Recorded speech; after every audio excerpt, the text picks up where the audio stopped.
স্বামী সচ্চিদানন্দের তিরোধান স্মরণে যে চৈতন্য চরিতামৃত পাঠ শ্রবণ করছি আমরা, আজকে তার দ্বিতীয় দিন। আজ 2রা পৌষ। পৌষ মাসের এই 12 তারিখে স্বামী সচ্চিদানন্দ তার দেহ পরিত্যাগ করে তিনি নিত্যলীলায় প্রবিষ্ট হন। আমরা তার পিতার্থে গুরুর সন্তুষ্টির জন্য এই 12 দিন ধরে চৈতন্য চরিতামৃত গ্রন্থ পাঠ হবে।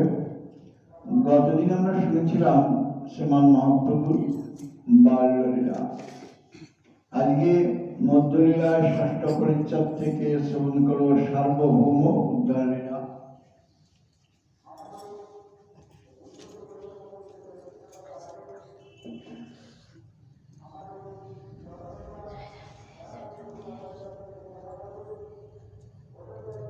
জয় জয় গৌরচন্দ্র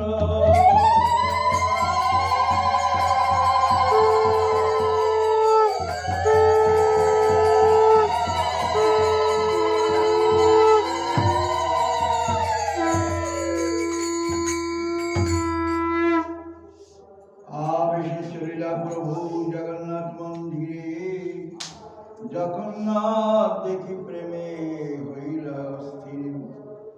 জগন্নাথ আলিঙ্গিতে চলিল ধাইয়া, মন্দিরে পড়িছা প্রেমে আবিষ্ট হইয়া। মহাপ্রভু নবদ্বীপ লীলা শেষ করে এবারে কাটায় কেশব ভারতীর আশ্রমে সন্ন্যাস মন্ত্রে দীক্ষা নিয়ে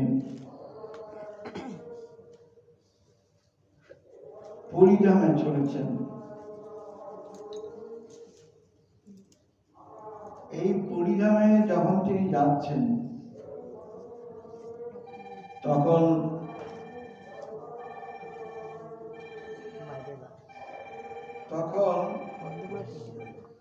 আবেশিত অবস্থায় প্রভু পুরীতে গমন করছেন।